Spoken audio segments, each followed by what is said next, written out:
우리 며느리는 밤마다 몰래 울었습니다. 처음엔 향수병인 줄 알았습니다. 그런데 어느 날 며느리 앞치마 주머니에서 해외 송금 영수증 3장이 나오더군요. 그것도 매달 150만 원씩. 저는 그날 바로 베트남 비행기표를 끊었습니다. 그게 제 인생에서 가장 큰 오해가 될 줄은 꿈에도 몰랐죠. 안녕하세요. 저는 경남 산청군 깊은 산골짜기에서 30년째 전통 청국장을 만들어 파는 68 김영숙이라고 합니다. 제 곁에는 10년 전 베트남에서 우리 집으로 시집온 며느리 지원이가 있습니다. 본명은 나은인데 아들이 한국 이름을 지어줬죠. 새벽 4시. 아직 산도깨비도 쿨쿨 잘 시간에 우리 집 가마솥은 이미 김을 푹푹 뿜어냅니다. 제가 눈을 비비며 마당에 나가보면 벌써 구수한 장작 타는 냄새가 나요. 어머니, 나오셨어요? 오늘은 콩이 참 달아요. 머리에 수건을 동여맨 며느리가 지 팔뚝만한 한 주걱으로 가마솥을 휘젓고 있습니다. 뜨거운 김을 정통으로 맞으면서도 콧노래를 흥얼거리지요. 동네 노인네들이 마을 회관에 모이면 다들 부러워합니다. 영숙이네는 며느리 복 터졌어. 우리 집 며느리는 명절에 와서 설거지 한 번을 안 하는데 지원이는 영숙이 오른팔이잖아. 일만 잘하면 뭐해. 고집이 황소고집이라 내 말은 귀뚱으로도 안 들어. 정말이지 지원이 고집은 알아줘야 합니다. 얼마 전 장날에 있었던 일이에요. 날이 너무 더워서 읍내시장에 나갔다가 매대에서 시원한 냉장고 바지랑 나시티를 샀거든요. 지원아, 너 그 다 낡아빠진 바지 좀 벗어라. 내가 한 달에 용돈 50만 원씩 따로 챙겨주는 건 다 어디다 두고 맨날 그 다 찢어진 바지만 입냐? 이거 당장 입어봐. 아니에요, 어머니. 저 돈 많아요. 제 통장에 다 모아뒀어요. 가마솥 앞에 있으면 땀에 쩔어서 어차피 헌옷 입는 게 편해요. 어머니나 입으세요. 어머니, 그 검정색 말고 이 색깔이 어머니한테 잘 어울려요. 그러고는 제가 준 바지를 잡아채서 상인한테 환불받더니 제 주머니에 억지로 돈을 쑤셔 넣더라고요. 남편이 주는 생활비 말고도 제가 공방일 돕는 수고비로 주는 돈만 모아도 꽤 될 텐데 10년 동안 화장품 하나 번듯한 걸 사는 꼴을 못 봤습니다. 그날 저녁 밥상머리에서 아들 상민이가 숟가락을 놓으며 말했습니다. 엄마, 이번 설 연휴 꽤 길던데 공방 하루 이틀 쉬고 지원이 베트남 처가에 한번 다녀올까 봐요. 10년을 못 갔잖아. 그 순간 지원이가 상을 닦다가 들고 있던 유리 물컵을 바닥에 떨어뜨렸어요. 안 돼! 평소에 큰 소리 한 번 낸 적 없던 애가 갑자기 소리를 빽 지르더니 허옇게 질린 얼굴로 상민이와 저를 번갈아 보는 겁니다. 왜 그래? 손 베었어? 상민이가 놀라서 다가가려니까 지원이가 뒤로 주춤주춤 물러나더니 유리 파편을 맨손으로 덥석 주워 담기 시작했습니다. 저 비행기 타면 토해요. 속 울렁거려서 죽을 것 같아요. 명절 대목에 청국장 주문이 산더미일 텐데 며칠씩이나 비우면 어떡해요. 저 절대 안 가요. 베트남 얘기는 다시 하지 마요. 도망치듯 싱크대 쪽으로 가버린 며느리의 뒷모습을 보며 저와 아들은 서로 얼굴만 쳐다봤습니다. 뭔가 이상했거든요. 예전에는 고향 뉴스만 나와도 텔레비전에서 눈을 떼지 못하던 애가 언제부턴가 친정, 베트남이라는 단어만 나와도 기겁을 하며 자리를 피하더라고요. 그날 밤 새벽 1시쯤 되었을까? 목이 말라 거실로 나갔는데 캄캄한 베란다 쪽에서 누가 말하는 소리가 들렸습니다. 가만히 보니 불도 켜지 않은 구석에 웅크리고 앉은 그림자는 지원이었습니다. 콩, 비엣, 약. 무슨 말인지 전혀 알아들을 수는 없었지만 며느리는 울고 있었습니다. 이 야밤에 대체 누구랑 통화를 하길래 저렇게 서럽게 우는 걸까요? 지원이, 너 거기서 뭐해? 어머니, 아무것도 아니에요. 그냥 친구가 일이 있대요. 급하게 전화를 뚝 끊어버린 며느리는 제 눈을 마주치지도 못하고 허둥지둥 안방으로 도망쳐버렸습니다. 그날 이후로 저는 며느리의 일거수일투족이 수상했습니다. 가마솥 앞에 멍하게 있는 날이 늘어났고 바닥까지 힘주고 젖지 않아서 청국장이 바닥에 시커멓게 눌어붙는 날도 있었어요. 그러던 어느 날 작업장에 나갔더니 며느리 앞치마가 의자 위에 아무렇게나 널브러져 있더군요. 평소 같으면 먼지 하나 없이 각 잡아서 걸어두는 애가 어지간히 정신이 없었나 봅니다. 세탁기에 넣으려고 앞치마를 집어들고 툭툭 터는데 앞주머니에서 무언가 바닥으로 팔랑 떨어졌습니다. 종이를 주워보니 물에 젖어 붉은 잉크가 번져 있었지만 인쇄된 글씨는 돋보기를 쓰지 않아도 또렷하게 보였습니다. 해외 송금 영수증. 수취인 란에는 베트남 은행의 이름과 알 수 없는 알파벳 이름이 적혀 있었고 그 밑에 적힌 송금액은 생각보다 큰 액수였습니다. 송금액 150만 원. 아들 월급에서 생활비를 떼고 나면 남는 것도 없을 거고 제가 매달 공방일 돕는 수고비로 몰래 쥐어주는 50만 원을 합친다고 해도 며느리 혼자서 감당할 수 있는 돈이 아니었습니다. 영수증 아래쪽에 찍힌 날짜를 보니 15일이었습니다. 상민이 월급날 바로 다음 날이더군요. 앞치마 주머니를 뒤집어 보니 영수증 2장이 더 딸려 나왔습니다. 3개가 모두 매월 같은 날짜, 같은 액수였습니다. 가마솥 앞에서 불을 쬐느라 얼굴에 기미가 새카맣게 올라와도 자외선 차단제 하나 사바르지 않는 애였습니다. 시장에서 산 10,000원짜리 냉장고 바지도 비싸다며 환불하던 알뜰한 애인데 매달 이 큰 돈을 베트남으로 보내고 있었던 겁니다. 친정에서 돈을 요구하는 거구나. 부모가 병에 걸렸든 형제가 사고를 쳤든 한국으로 시집간 딸년한테 손을 벌려서 피를 말리고 있는 게 틀림없어. 그러니까 애가 밤에 울고 친정 간다는 소리만 나오면 사색이 돼서 펄쩍 뛰었던 거겠지. 지지배가 우리한테 말도 못하고 미련하게 혼자 다 떠안고 있었네. 결혼한 딸, 돈도 못 쓰고 등골 휘게 매달 그 큰 돈을 달라고 하는 집구석. 다신 이런 짓 못하도록 내가 가서 결판을 내야겠어. 앞치마를 세탁기 안으로 팽개쳤습니다. 방으로 들어가 장롱 서랍 밑바닥에 숨겨두었던 비상금 통장과 도장을 챙겨들고 겉옷만 대충 걸친 채 마당을 나섰습니다. 읍내 터미널 맞은편에 있는 여행사 문을 벌컥 열고 들어갔습니다. 사장님, 여 베트남 하노이 가는 비행기표 2장만 끊어주세요. 제일 빠른 날짜로다가. 아이고 할매요. 이제사 며느님 고향 가시나배? 시집 온 지 10년 된 거 아녀요.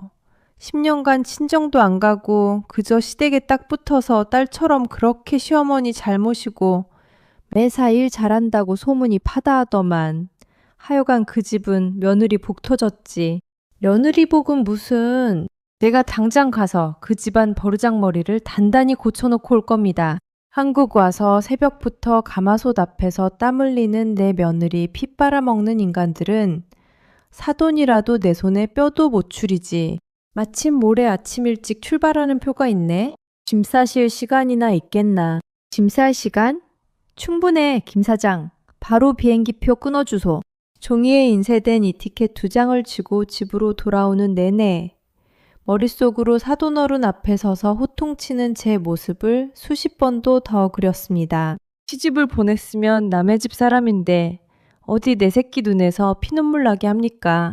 그렇게 윽박질러서라도 며느리 어깨에 놓인 무거운 짐을 제가 억지로라도 덜어내줄 참이었습니다. 저녁 7시 밖에서 수돗물을 틀어놓고 장화를 씻는 소리가 들렸습니다. 저는 거실 탁자 한가운데에 누구라도 들어오자마자 볼 수 있게 비행기 티켓을 보란듯이 올려두었습니다. 소파에 팔짱을 끼고 앉아 현관문을 뚫어져라 쳐다봤습니다. 자신을 괴롭히는 친정 부모를 시어머니가 나서서 해결해 주겠다는데 놀라면서도 얼마나 든든해할까. 내심 고맙다는 말을 기대하며 헛기침을 한번 했습니다. 어머니, 저녁 차릴 건데요. 현관에 들어서며 앞치마끈을 풀던 며느리의 시선이 탁자 위 종이에 멈췄어요. 며느리 퇴근 시간에 맞춰 거실 테이블 위에 비행기 티켓을 올려뒀거든요. 놀라 기뻐할 줄 알았던 며느리는 티켓을 보자마자 그 자리에 털썩 주저앉는 겁니다. 너 왜 그래? 어디 아파? 기뻐할 줄 알았던 며느리가 바닥에 주저앉아 숨을 헐떡거리자 저도 모르게 소파에서 벌떡 일어났습니다. 다가가서 어깨를 잡으려는데 지원이가 제 손을 뿌리쳤습니다. 10년 동안 단 한 번도 본 적 없는 얼굴이었습니다. 귀신이라도 본 얼굴이더라고요. 어머니, 이게 뭐예요? 이거 누구 거예요? 누구 거긴 누구 거야? 네 거랑 내 거지. 모레 아침 비행기다. 10년을 고향 한번 못 가보고 일만 하고 살았는데 이번에 아주 짐 싹 싸서 친정 가서 푹 쉬다 오자고. 동네 사람들이 내가 너 일부러 친정 안 보내는 줄 알 정도야. 어머니, 제발 거긴 안 돼요. 저 안 가요. 비행기표 취소해 주세요, 네? 아니, 남들은 시어머니가 고향 보내준다고 하면 동네방네 자랑하고 난리 날 텐데 얘가 왜 이래? 어머니, 제발요. 제가 다 잘못했어요. 제가 더 열심히 일할게요. 저 친정 가기 싫어요. 더 열심히 일할 테니까 베트남은 가지 말아요. 아니, 얘가 지금 혹시 남편 몰래 시댁돈 빼돌렸다고 친정에 가서 따질까봐 그런 건가?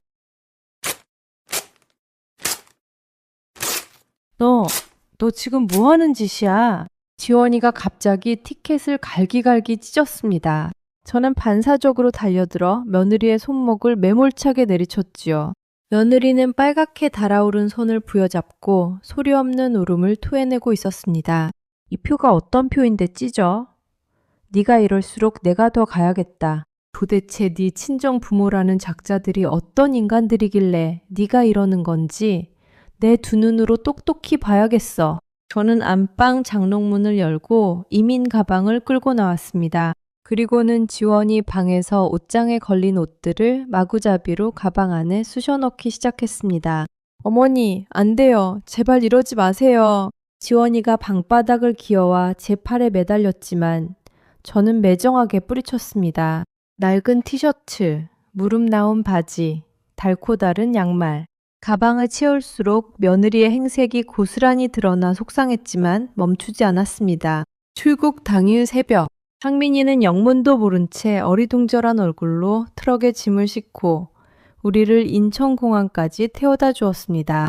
엄마, 지원이 상태 안 좋은 것 같은데 진짜 괜찮은 거 맞아? 처가가는 애 얼굴이 왜 저렇지? 룸미러로 뒷좌석을 힐끔거리는 아들에게 저는 짧게 쏘아붙였습니다. 운전이나 똑바로 해. 비행기 시간 늦을라. 차창 밖으로 새벽 풍경이 스쳐 지나갔습니다. 제 옆자리에서 지원이는 몸을 잔뜩 웅크리고 앉아 공항에 도착할 때까지 한마디도 하지 않았습니다. 눈물 콧물로 범벅이 된 며느리를 끌고 저는 비행기에 올랐습니다. 그때까지도 저는 전혀 알지 못했습니다. 비행기가 덜컹거리며 하노이 공항에 착륙할 때까지도 지원이는 고개를 들지 않았습니다. 기내식을 나눠주던 스튜어디스가 당황하며 힐끔거릴 정도로 끄끄대며 우는 소리를 죽이지 못했죠. 그래, 울어라 울어. 네 친정 부모가 그동안 내 아들 피 같은 돈을 어떻게 뜯어갔는지 아주 그 잘난 얼굴들 좀 똑똑히 보자. 게이트를 빠져나오자마자 후덥지근한 공기가 밀려왔습니다. 저는 내심 목을 뻣뻣하게 세웠습니다. 다달이 150만 원씩 10년을 꼬박꼬박 갖다 바쳤으면 베트남에서는 아주 떵떵거리고 잘 살 텐데 번쩍거리는 외제차라도 마중을 나와야 하는 거 아닌가 했거든요. 그런데 입국장을 아무리 둘러봐도 우리를 마중 나온 사람은 없었습니다. 마중 나온다던 네 부모는 어딨어? 차가 막힌대. 어머니, 우리 집은 여기서 엄청 멀어요. 차 안 와요. 버스 타야 돼요. 뭐? 버스? 너한테 매달 그 큰 돈을 뜯어갔으면서 한국에서 시어머니가 왔다는데 택시 한 대를 안 보내? 지원이는 대답도 없이 앞장서 걷기 시작했습니다. 공항을 빠져나와 그녀가 향한 곳은 택시 승강장도 아니었습니다. 매연이 풀풀 날리고 닭장처럼 철망이 쳐진 창문조차 제대로 안 닫히는 낡아빠진 시외버스 터미널이었습니다. 너 지금 나보고 저 고물버스를 타라고? 에어컨도 없는 저걸? 어머니, 죄송해요. 저희 집까지 가는 건 이거밖에 없어요. 지원이가 제 등판을 거의 떠밀다시피 버스에 태웠습니다. 버스 안은 후끈한 땀 냄새와 정체 모를 짐짝들로 숨이 막힐 지경이었습니다. 저는 손수건으로 코를 틀어막고 제일 뒷자리에 간신히 엉덩이를 붙였습니다. 이 지지배가 친정에 돈 빼돌린 거 들키게 되니 앙심을 품고 나를 골탕 먹이려고 수작을 부리는구나. 도끼가 바짝 올랐지만 덜컹거리는 버스가 2시간, 3시간 끝도 없이 달리기 시작하자 제 몸도 지쳐갔습니다. 창밖의 풍경은 시골길에서 급기야 가로등 하나 없는 깎아지른 산길로 변해가고 있었습니다. 너 대체 어디까지 가는 거야? 지금 6시간째야. 네 친정 가다 내가 먼저 쓰러지겠다. 제 호통에도 지원이는 그저 차창 밖의 어둠만 응시하고 있었습니다. 버스는 하노이를 떠난 지 꼬박 10시간이 지난 새벽 2시 무렵 멈춰섰습니다. 버스에서 내린 사람은 저와 지원이 단 둘이었습니다. 칠흑 같은 어둠 속에서 이름 모를 풀벌레 소리와 산짐승 울음소리만 들려왔습니다. 포장된 도로는 딱 거기서 끝이 났고 눈앞에는 잡초가 무성한 가파른 흙길만 이어져 있었죠. 여기가 어디야? 네 친정은 대체 어디 파묻혀 있길래 이런 귀신 나올 곳에다 사람을 내려놔? 몸도 마음도 지쳐서 당장 바닥에 앉아버리고 싶었죠. 어머니, 여기서부터는 걸어가야 해요. 오토바이도 못 올라가는 길이라서요. 제 뒤에 바짝 붙어서 오세요.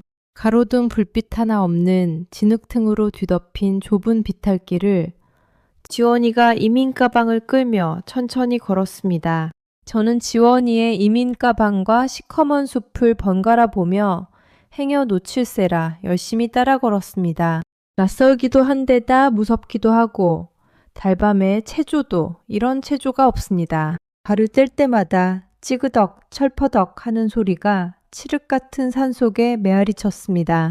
한국에서 출발할 때 며느리 기죽이고 사돈집 앞에서 으름장을 놓으려고 일부러 읍내 금강제화에서 제일 비싸게 주고 산 구두를 신었더니 발을 뗄 때마다 철퍼덕 거리는 소리가 났습니다. 지원아, 너는 네 CM이 숨 넘어가는 꼴 보고 싶어서 이 밤중에 산을 타냐? 가파른 비탈길을 1시간째 오르다 보니 목구멍이 말라서 침도 넘어가지 않았습니다.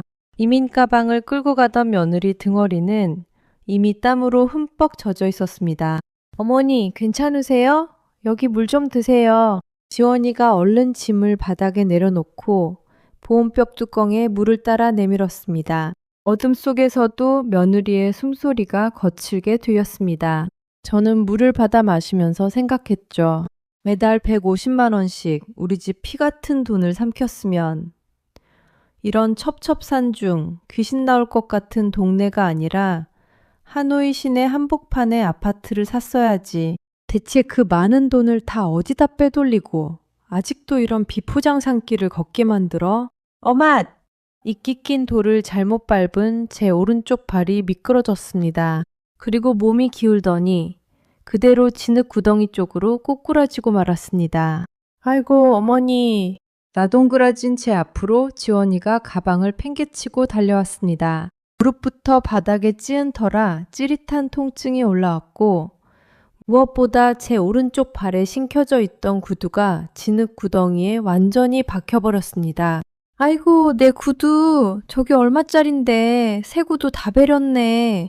어머니 가만히 계세요. 발목 다치셔요. 지원이는 두 손으로 진흙을 마구 파헤치더니 굽이 부러지기 직전인 구두를 끄집어냈습니다. 그러고는 흙탕물이 뚝뚝 떨어지는 제 맨발을 자기 무릎에 올려놓고는 입고 있던 셔츠 소매를 걷어 제 발바닥과 발목에 묻은 진흙을 닦아내기 시작했어요. 저는 멍하니 며느리 정수리를 내려다봤습니다. 며느리의 작고 투박한 손, 그 손이 거머리가 기어다니는 진흙바닥을 아무렇지도 않게 파헤친 겁니다. 너는 그 조그만할 때부터 이 험한 길을 오르내린 거야? 어머니, 다치신 데 없으면 다시 가요. 해 뜨기 전에 도착해야 해요. 지원이는 다시 제 몸집만한 캐리어를 끌고 앞장섰습니다. 침묵 속에서 1시간을 더 걸어 올라갔을 무렵 마침내 산등성이 너머로 동이 트기 시작했습니다. 아침 안개가 걷히며 끝없이 이어질 것 같던 가파른 산길 끝에 판잣집 몇 개가 보이기 시작했습니다. 어머니, 다 왔어요. 저기에요. 며느리가 손가락으로 가리킨 곳을 따라 시선을 옮기던 저는 그 자리에 굳어버리고 말았습니다. 글쎄, 그걸 집이라고 부를 수나 있을까요? 흙벽돌집이었는데 지붕 절반은 태풍에라도 날아갔는지 시퍼런 비닐 천막이 덜렁거리며 덮여 있었습니다. 비바람을 막아야 할 문짝은 녹슨 양철판과 나무 판자를 대충 기워놓은 꼴이었습니다. 저희 친정이 여기라고? 매달 15일마다 빠져나간 150만 원. 그 큰 돈이 10년 동안 모였으면 이 동네 전체를 허물고도 남았을 텐데 제 머리로는 도저히 눈앞의 풍경이 납득되지 않았습니다. 녹슨 양철문을 열고 집 안으로 들어서자 흙냄새와 매캐한 약초 냄새, 그리고 습한 공기가 밀려들었습니다. 방바닥은 장판이 깔리지 않은 흙바닥이었습니다. 그리고 그 어두컴컴한 방구석, 얇은 갈대돗자리 위에 누군가 웅크리고 누워 있었습니다. 어깨에 메고 있던 제 이민 가방을 바닥에 놓고 지원이가 신발도 벗지 않은 채 그 흙바닥을 엉금엉금 기어갔습니다. 방구석에 누워있던 사람은 뼈만 남은 앙상한 노인이었습니다. 10년 전 결혼식 사진에서 봤던 덩치 크고 다부졌던 사돈어른의 모습은 온데간데 없고 웬 송장 같은 노인이 거친 숨을 내몰아쉬고 있었습니다. 사돈어른은 핏기 없는 손을 들어 지원이의 뺨을 쓰다듬었습니다. 그러다 문가에 뻣뻣하게 서 있는 저와 눈이 마주쳤습니다. 기력이 없어 숨만 겨우 쉬던 노인이 갑자기 눈을 번쩍 뜨더니 짚고 일어설 힘도 없으면서 두 팔로 바닥을 벅벅 기어 저에게 다가오는 겁니다. 사돈어른, 아니 왜 이러십니까? 제가 놀라 뒷걸음질을 쳤지만 노인은 진흙투성이가 된 제 바지가랑이를 덥석 부여잡았습니다. 그 소나기 힘이 어찌나 센지 제 다리가 다 휘청거릴 정도였습니다. 그러고는 흙바닥에 이마를 대며 베트남어로 무언가를 부르짖기 시작했습니다. 지원이는 바닥에 엎드린 자기 아버지의 등을 끌어안고 흐느껴 울었습니다. 어머니, 저희 아빠가 어머니한테 빌고 계시는 거예요. 내 딸 쫓아내지 말아달라고. 내가 다 잘못했으니 제발 우리 딸 한국에서 살게 해달라고 비는 거예요. 저는 오금에 힘이 풀려 주저앉고 말았습니다.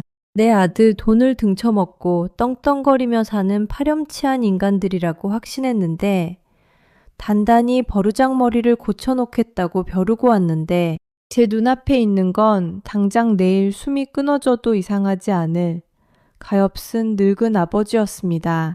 수건 겹겹이 꽁꽁 쌓여있던 것은 모서리가 다 해져서 너덜너덜해진 베트남 은행 통장이었습니다. 통장을 펼쳐보니 빼곡하게 찍힌 숫자들. 베트남 돈이라 단위는 잘 몰랐지만 찍혀있는 날짜만큼은 선명하게 눈에 들어왔습니다. 매달 15일, 성민이 월급날 바로 다음날 제 앞치마에서 발견됐던 송금 영수증의 날짜와 일치했습니다. 그런데 다음 장을 넘기고 또 다음 장을 넘겨봐도 이상한 점이 있었습니다. 출금 내역이 단 한 줄도 없었습니다. 무려 10년 동안 다달이 들어온 150만 원이라는 그 큰 돈이 단 한 번도 인출된 적 없이 통장 안에 고스란히 쌓여 있었던 겁니다. 이게 다 뭐냐? 왜 돈을 한 푼도 안 썼어? 네 아버지 당장 숨 넘어가게 생겼는데 왜 병원도 안 가고 이 생돈을 다 모아두냐고. 어머니, 우리 아빠가 저 쫓겨날까봐 그랬대요. 뭐라고? 제가 한국에서 해녀 버림받고 쫓겨나 돌아오면 그때 저 생활비랑 살 집 구해주려고 아빠 약값도 안 쓰고 다 모아둔 거예요. 우리 집이 너무 가난해서 어머니가 저 더럽다고 할까봐. 그래서 아빠는 제가 보내드린 돈을 한 푼도 안 쓰신 거예요. 그리고 친정으로 돈 보냈다고 시댁에서 안 좋아하시면 그때 이 돈 다 드린다고요. 그래서 너 지난밤에 베란다에서 울면서 통화한 게 아빠 병원 좀 가시라고 그런 거야? 이 미련 곰탱아? 저 상미 씨 돈 훔친 거 아니에요.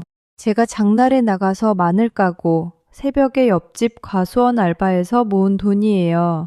근데 우리 집 꼴이 이런 거 어머니가 아시면 저 거지 집안이라고 상민 씨랑 헤어지라고 할까봐 무서워서 못 모시고 온 거예요. 죄송해요, 어머니. 제가 다 잘못했어요. 제 가슴을 주먹으로 내리쳤습니다. 억장이 무너진다는 말이 이럴 때 쓰는 거구나 싶었습니다. 고개를 든 제 눈이 닿은 곳은 흙벽 한쪽에 대충 판자를 덧대어 만든 허름한 부엌 찬장이었습니다. 그런데 그 찬장 제일 윗칸, 먼지 하나 없이 반질반질하게 닦인 그 자리에 낯익은 플라스틱 통 하나가 놓여 있었습니다. 3년 전 제가 지원이 친정에 보내라고 정성껏 빻아담아줬던 저희 청국장 가루통이었습니다. 뚜껑에 감아둔 노란 테이프조차 뜯지 않은 채였습니다. 마치 신주단지 모시듯 옆에다 깨끗한 정화수까지 떠놓은 걸 보니 매일 닦은 흔적이 역력했습니다. 아이고, 이 바보 천치들, 이 미련한 곰탱이들아. 저는 그대로 바닥에 주저앉았습니다. 그리고 앙상한 사돈 어른의 두 손을 덥석 부여잡았습니다. 사돈, 내가 잘못했소. 이 못난 시어미가 다 잘못했어요. 이 착한 부녀에게 괜한 걱정을 하게 만든 내가 천벌을 받으려니요. 말 한마디 통하지 않는 늙은 사돈과 10년 만에 고향 땅을 밟고도 시어머니 눈치만 보던 며느리, 그리고 단단히 벼르고 와서 모든 걸 알게 된 시어머니. 저는 바닥에 웅크린 지원이를 제 품으로 끌어안았습니다. 지원이는 제 어깨에 얼굴을 묻고 어린아이처럼 소리내어 울었고 우리 셋은 그렇게 껴안고 한참을 울었습니다. 얼마나 울었을까요? 아침 햇살이 완전히 쏟아져 들어왔을 때 저는 구석에 두었던 이민가방을 확 열어젖히며 며느리에게 단호하게 말했습니다. 지원아, 당장 네 아버지 짐 싸라.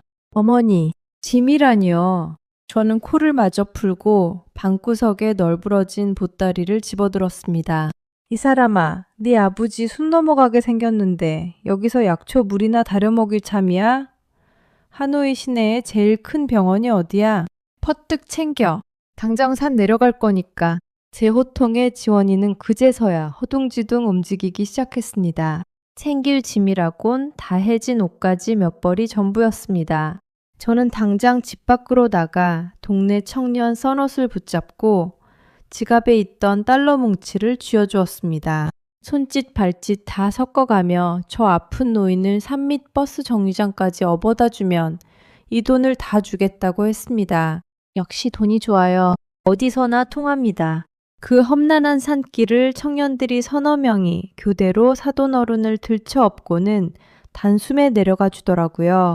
하노이 시내 종합병원 응급실에 사돈 어른을 눕히고 나서야 저는 겨우 굳은 다리를 뻗을 수 있었습니다. 의사가 베트남어로 뭐라 설명을 하는데 지원이가 통역을 하면서 엉엉 우는 겁니다. 영양실조에 급성 폐렴까지 겹쳐서 하마터면 며칠 못 넘기실 뻔했다고요. 원무과 창구로 보이는 곳으로 걸어가 제 신용카드를 보여줬습니다. 한도 꽉꽉 채워도 좋으니까 제일 좋은 병실에 제일 좋은 약으로 싹 다 놔주이소. 말은 안 통했겠지만 제 단호한 표정을 본 직원이 고개를 끄덕이며 카드를 긁었습니다. 영수증이 나오는 소리를 듣고 있는데 등 뒤에서 옷자락을 툭툭 당기는 손길이 느껴졌습니다. 휠체어에 앉아 수액을 맞고 있던 사돈 어른이었습니다. 노인의 덜덜 떨리는 손에는 또 그 다해진 통장이 쥐어져 있었습니다. 입원비에 보태라는 신용을 하며 10년 동안 한 푼도 쓰지 않은 딸의 피땀을 제게 들이미는 거였습니다. 저는 두 손을 꽉 쥐어 통장을 다시 사돈 어른의 환자복 주머니에 넣어들었습니다. 사돈 어른, 이건 사돈 돈이에요. 우리 며느리 몫은 내가 산청에서 넘치도록 챙겨줄 테니까. 사돈 어른은 이 돈으로 약 꼬박꼬박 챙겨 드시고 건강만 하세요. 알았죠? 알아듣진 못했겠지만 제 마음을 읽었는지 이내 굵은 눈물을 뚝뚝 흘리며 제 손등에 자신의 이마를 가져다 댔습니다. 그 눈물의 온기가 제 심장까지 들어오는 것 같았습니다. 병원 복도 한가운데서 늙은 남녀가 한참을 꺽꺽대고 울었습니다. 그렇게 사돈 어른이 고비를 넘기신 걸 보고 한국으로 돌아온 지 벌써 석 달이 지났습니다. 어머니, 저기 고무다라이 좀 밀어주세요. 새벽 5시, 김이 푹푹 나는 작업장 안에서 지원이의 목소리가 쩌렁쩌렁 울립니다. 예전처럼 낡아빠진 몸빼바지 차림이 아닙니다. 제가 하남 스타필드까지 데려가서 비싼 돈 주고 사입힌 샛노란 작업복을 입고 콧노래까지 흥얼거리며 솥을 휘젓고 있습니다. 가장 크게 달라진 건 밤의 풍경입니다. 예전에는 남들 다 자는 밤에 귀신처럼 구석에 쭈그려 앉아 통화하던 애가 요즘은 거실 소파에 대자로 누워서 영상통화를 합니다. 아빠, 밥 먹었어? 약 챙기라니까. 내 걱정은 하지 마. 우리 시어머니가 고기 사줘서 나 살쪘잖아. 베트남어와 한국어를 반반 섞어가며 핸드폰에 대고 떵떵거리는 모습을 보고 있으면 저도 모르게 실소가 터져 나옵니다. 며칠 전에는 동네 마을회관에 떡을 좀 해갔더니 동네 할망구들이 묻더군요. 영수가, 그나저나 네 며느리 요새 무슨 좋은 일 있나? 얼굴에 아주 기름기가 잘잘 흐르고 웃음소리가 동네 밖까지 들리더라. 제가 떡을 우물거리며 거드름을 피웠습니다. 아유, 말도 마소. 지 친정아비 병원비 보낸다고 저리 신이 났다. 내가 보너스를 팍팍 꽂아주니까 신바람이 나서 솥단지까지 부술기세라니까. 할망구들이 눈을 동그랗게 뜨고 저를 쳐다보았지만 저는 속으로만 웃었습니다. 이제 우리 지원이는 친정집에 돈을 보낼 때 영수증을 숨기지 않습니다. 월급날 다음 날인 매달 15일. 저와 나란히 읍내 농협에 가서 해외 송금을 하죠. 오히려 제가 제 비상금 통장에서 50만 원을 헐어 사돈 어른 보약값으로 얹어주곤 합니다. 아침 작업이 끝날 무렵 며느리가 모락모락 김이 나는 믹스커피 2잔을 타서 제 곁으로 왔습니다. 어머니, 한 잔 드시고 하세요. 우리 어머니 믹스커피 한 잔 드셔야 힘나시죠. 오늘따라 콩이 엄청 잘 삶아졌어요. 그래, 아주 구수한 냄새가 나는 걸 보니 올해 청국장은 유독 달겠다. 저는 커피를 호로록 마시며 가마솥 위로 피어오르는 하얀 김 너머에 맑은 하늘을 올려다봤습니다. 오해와 두려움이 거친 자리에 진짜 피가 섞인 가족보다 더 진득하게 끓어오르는 인연이 그렇게 몽글몽글 익어가고 있었습니다. 그날 오후였습니다.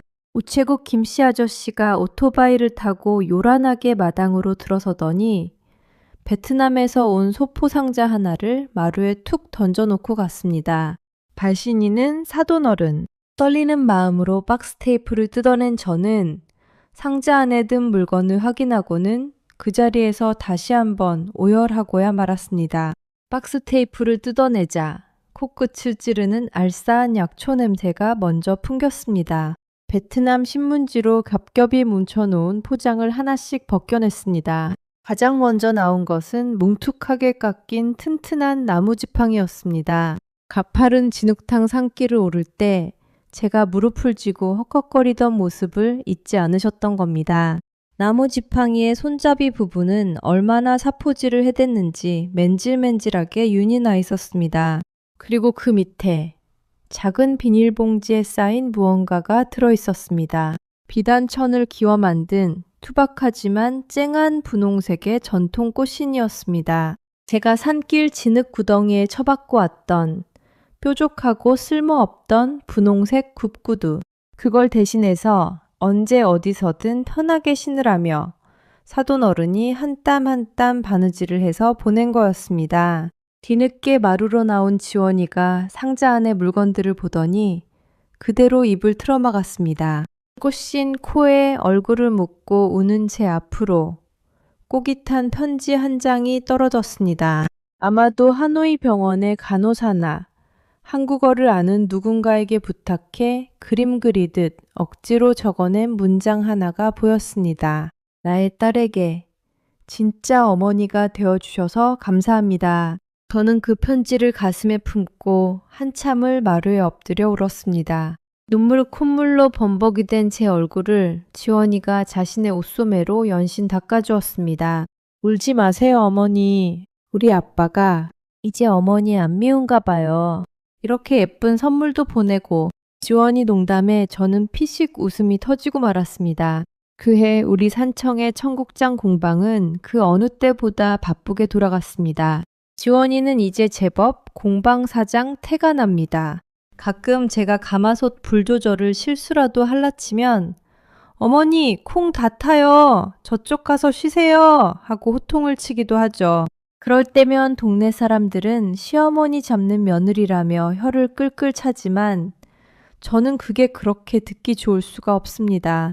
늘 기가 죽어 눈치만 보던 애가 당당하게 자기 목소리를 내는 게 말입니다. 며칠 전 읍내 5일장에 나가는 길이었습니다. 현관에 놓인 털장화 대신 저는 사돈 어른이 보내주신 분홍색 꽃신에 발을 쑥 밀어 넣었습니다. 찌는 듯한 무더위에도 이 꽃신은 이상하리만치 발에 착 감기는 게 언제 신어도 편하고 시원하죠. 아이고 영숙이 할매 그 발에 신는 건 뭐고? 삐까번쩍하네.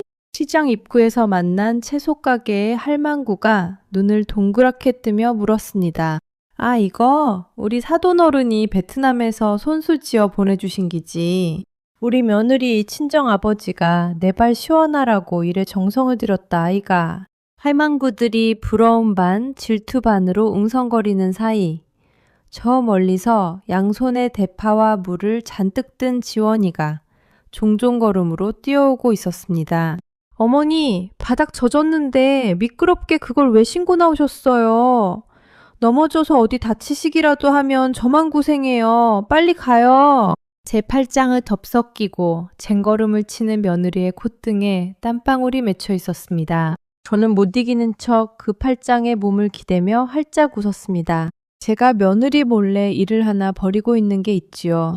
칠순 때 가족여행 가려고 붓고 있던 적금이 곧 만기가 다가오는데 그거 지원이 친정집 새로 지으라고 주려고요.